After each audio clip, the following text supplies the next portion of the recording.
আধার card অবৈধ হয় তাহলে মোদি অবৈধ, যদি রেশন কার্ড অবৈধ হয়, যদি ভোটার কার্ড অবৈধ হয়, অমিত শাহ অবৈধ। আমি নিজে খুব বেশি হয়তো অষ্টম শ্রেণী পাস করেছি, আমি উচ্চ মাধ্যমিক মাধ্যমিক অ্যাডমিট কোথাও থেকে। আমি মমতা ঠাকুরের সঙ্গে আমরাও বসবো অনশনে। একটা দাবি হয়েছে মতুয়াদের বা নমশূদ্র যারা আছে তাদের যেন ভোটার লিস্ট থেকে নাম কাটা না যায়। এতদিন তো শান্তনু ঠাকুর বলে এসেছে যে অধিকাংশ ভোটই ঠাকুর পরিবারের তার ভাগে। আপনার শান্তনু আমাদের ব্যবহার করেছে কেন? টাকা নিয়ে মতুয়া কার্ড, হিন্দুত্ব কার্ড দিয়েছে ঠাকুরনগরে। তাহলে মানে আপনারা অনশনের পরিস্থিতি তৈরি হচ্ছে? হ্যাঁ, আমাদের মমতাওয়ালা ঠাকুর অনশনে বসছেন। এই হ্যাঁ, নিজে আমি মমতা ঠাকুরের সঙ্গে আমরাও বসবো অনশনে। যার কারণ এই যে সেন্ট্রাল যে আমাদের সঙ্গে যে এই দুর্নীতি যে সব ব্যাপারগুলো ভোটার লিস্ট থেকে নাম যে বাদ দিচ্ছে, তার জন্য আমরা দিদির সঙ্গে বসবো। কিন্তু এতদিন তো শান্তনু ঠাকুর বলে এসেছে যে অধিকাংশ ভোটই ঠাকুর পরিবারের তার ভাগে। না না না, অত্যন্ত ভুল কথা। সব দিনই আমাদের ওইখানে উন্নয়নের কাণ্ডারি দিদি ছিলেন, ঠাকুরবাড়ি যা কিছু করেছেন দিদি করেছেন। শান্তনু ঠাকুর এসে আরও কোটি কোটি টাকা দুর্নীতি মানে মতুয়া কার্ড করে না করে কোটি কোটি টাকা আপনারা আগামী দিন জানতে পারবেন যে মতুয়াটা ভুয়ো কার্ড করে মানে সবার থেকে কার্ডের প্রতি একটা প্রচুর একটা অর্থ নিয়ে কোটি কোটি টাকা দুর্নীতি করেছেন। ওনার উন্নয়ন তো দূরের কথা, যা কিছু ঠাকুরবাড়ি করেছেন আমাদের দিদিই করেছেন, আমাদের মমতাওয়ালা ঠাকুরই করেছেন, আর এর বাইরে কিছু না। এসআই এনআরসি আমি জানি না নরেন্দ্র মোদি অমিত শাহ কোন প্ল্যানে আজকে বাংলার বুকে ঢুকতে চাইছেন। একজন মানুষ হলে এই কাজ করতে পারতেন না, কেননা তারা যখন আধার কার্ড রেশন কার্ড গ্রহণ করেনি তার ভিত্তিতে তিনি মোদি বসে আছেন মন্ত্রিত্ব দখল করে। যদি আধার কার্ড অবৈধ হয় তাহলে মোদি অবৈধ, যদি রেশন কার্ড অবৈধ হয়, যদি ভোটার কার্ড অবৈধ হয়, অমিত শাহ অবৈধ। এই অবৈধের কথা নিয়ে আমরা মতুয়ারা সময় নষ্ট করি না। আমরা যেখানে ছিলাম আছি থাকবো। একটা ভোট যদি কাটা যায় মোদিকে আর কৈফিয়ত দিতে হবে। বাংলার বুকে মতুয়ারা কি করতে পারে? প্রয়োজনে দিল্লি যাবে। মোদিকে আপনাদের মাধ্যমে হুঁশিয়ার করে দিলাম, আপনি আর একবার শুনুন।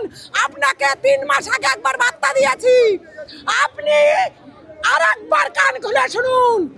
আমার আধার কার্ড ভোটার কার্ড যদি অবৈধ হয়, আপনি নরেন্দ্র মোদি অবৈধ। আমরা মতুয়ারা বাঙালের বাংলায় যারা আছে কেউ আপনাকে মানেনি, মানবেন না। আপনার শান্তনু আমাদের ব্যবহার করেছে কেন? টাকা নিয়ে মতুয়া কার্ড, হিন্দুত্ব কার্ড দিয়েছে। আজকে তিনি কি বলছেন? যদি ভোট কাটা যায় পরে আমি ভোট তুলে দেবো।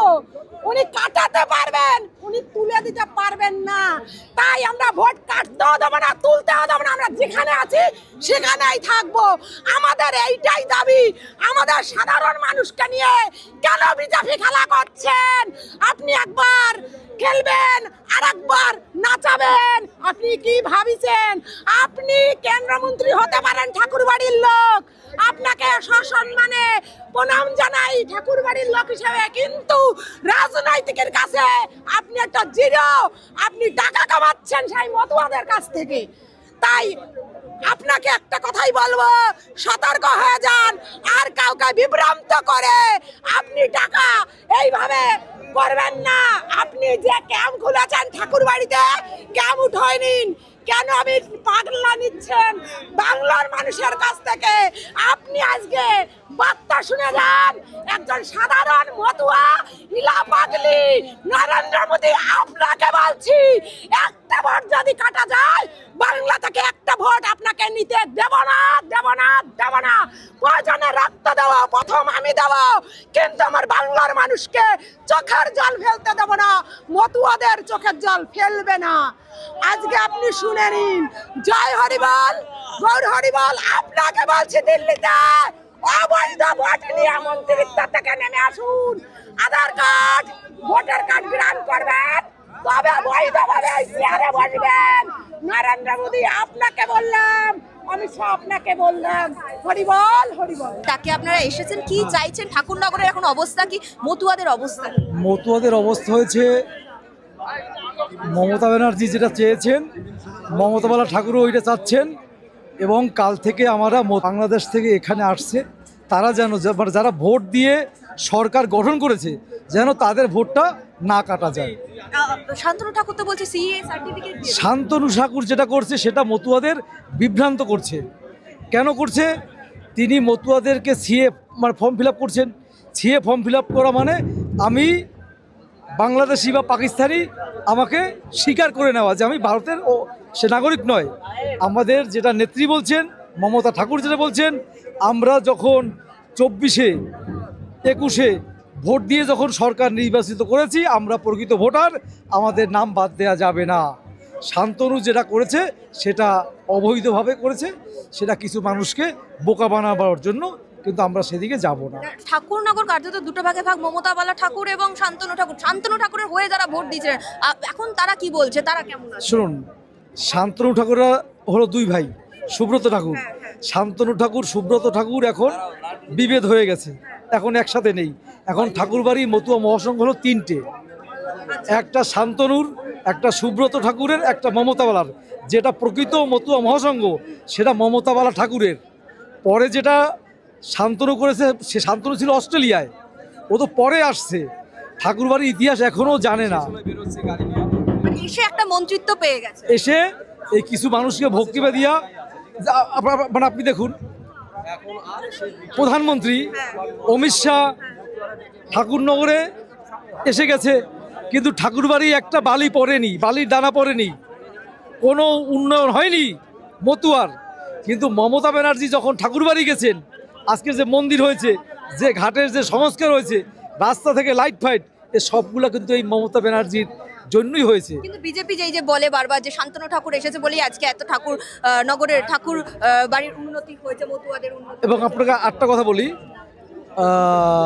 বনগাঁ লোকসভার ভিতরে অনেক স্কুল আছে এবং হরিচাঁদ গুরুচাঁদ কলেজ আছে। আপনি শুনবেন উনি গিয়া মুখে বলেছেন যে আমি 10 লক্ষ টাকা দেবো, 20 লক্ষ টাকা দেবো, কিন্তু আসলে কেউ কোনো টাকা পায়নি, কাউকে কোনো টাকা দেয়নি। এ পুরো ভণ্ডামি। যেটা অসীম সরকার বলছেন যে শান্তনু ঠাকুর একজন গাঁজাখোর, ও গাঁজা খেয়ে থাকে, ও কখন কি বলে ঠিক থাকে না। এবং এই সরল সিধা মানুষগুলোকে দিয়ে 800 টাকা করে উনি মতুয়া কাট করে দিচ্ছেন, সিএ কাট করে দিচ্ছেন, যেটা কোটি কোটি টাকার একটা ক্লেম করেছেন। উনি মন্ত্রী হচ্ছেন, এত টাকা পাচ্ছেন, তারপরে এই সাধারণ মানুষগুলোকে দিয়ে মানে সরানি করছেন।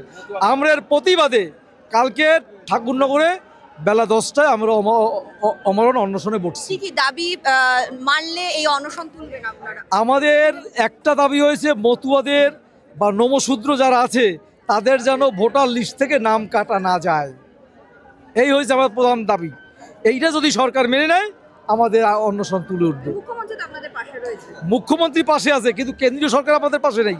শান্তনু ঠাকুর আমাদের পাশে নেই, ও মতুয়াদের ধোঁকা দিচ্ছে। কাজেই আমরা কালকের অনশনে বসছি, যাতে বিজেপি দিল্লি অবধি এই খবরটা পৌঁছায়। যদি ওই অনশনে কোনো মতুয়ার, কোনো গোসাইর যদি প্রাণহানি হয়, এর জন্য ওই শান্তনুকে, ওই নরেন্দ্র মোদীকে জবাবদিহি করতে হবে।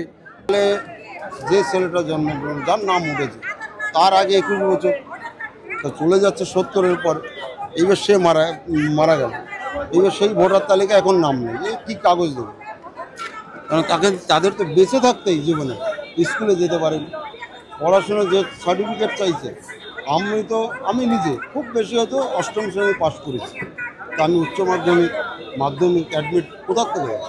এবং এই সমস্যাটা শুধু একা মতুয়া সমাজের নয়, এটা সমগ্র মানব জাতির মধ্যে যেটা রয়েছে, এই পরিস্থিতি সমগ্র লড়াইটা আছে যে সকল মানুষের যাতে ভোটের নাম থাকে, এই অধিকারের জন্য